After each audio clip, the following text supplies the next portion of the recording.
Mag-iisang buwan na nga po mga idol simula nang mag-umpisa ang free agency market, wala pa rin naman nga pong nagagawa ni isa man trade o nakukuhang bagong player si Mike Dunleavy Jr., ang general manager ng Golden State Warriors. Bukod sa pagpapapirma nila kay Axel Lendeberg, wala na rin naman silang ibang nagawa. As of today, ang dating roster pa rin naman ang kanilang hawak ngayon na siyang ginamit nila last season na hanggang play-in tournament ang naabot. Hindi man lang ito nakapasok sa playoffs ng West, kaya inaasahan hindi rin naman sila magkukumpit ng mas maayos next season sa dami ng mga kupunan na nag-upgrade ng kanilang lineup. At ang lineup ng Golden State ay pinangunahan ng kanilang starting five muli na sina Brandon Podziemski, Stephen Curry, Axel Lendeberg, Draymond Green at si Kristaps Porzingis. Habang ang kanilang bench pareho pa rin: Gary Payton II, Al Horford, Guy Santos, Will Richard,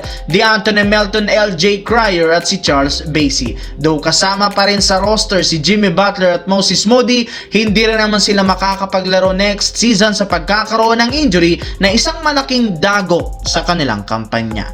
Samantala, ngayong araw nga, opisyal ng pinirmahan ni LeBron James sa kanyang kontrata sa Philadelphia 76ers na nagkakahalaga ng 2 years, $8 million contract, kasama na dyan ng player option sa huling taon at 15% na trade kicker. Inaasahan na nahaharap si LeBron James sa media at magkakaroon siya ng introduction sa team sa susunod na araw. Pero kahit hindi pa niya nakakasama ang kanyang mga teammates, sinabi nito hindi nga po siya makapaghintay na mag-practice. Inamin ni LeBron masayang masaya siya matapos pumirma sa 76ers, lalo kay Kentavious Caldwell-Pope na magkakaroon ng kanilang reunion. Nagpapatunay na ito na sinusunod talaga ng 76ers ang ilan sa mga request ni LeBron para mapa-improve ang lineup, kaya mas magiging exciting nga ito lalo ang kanilang kampanya sa susunod na taon.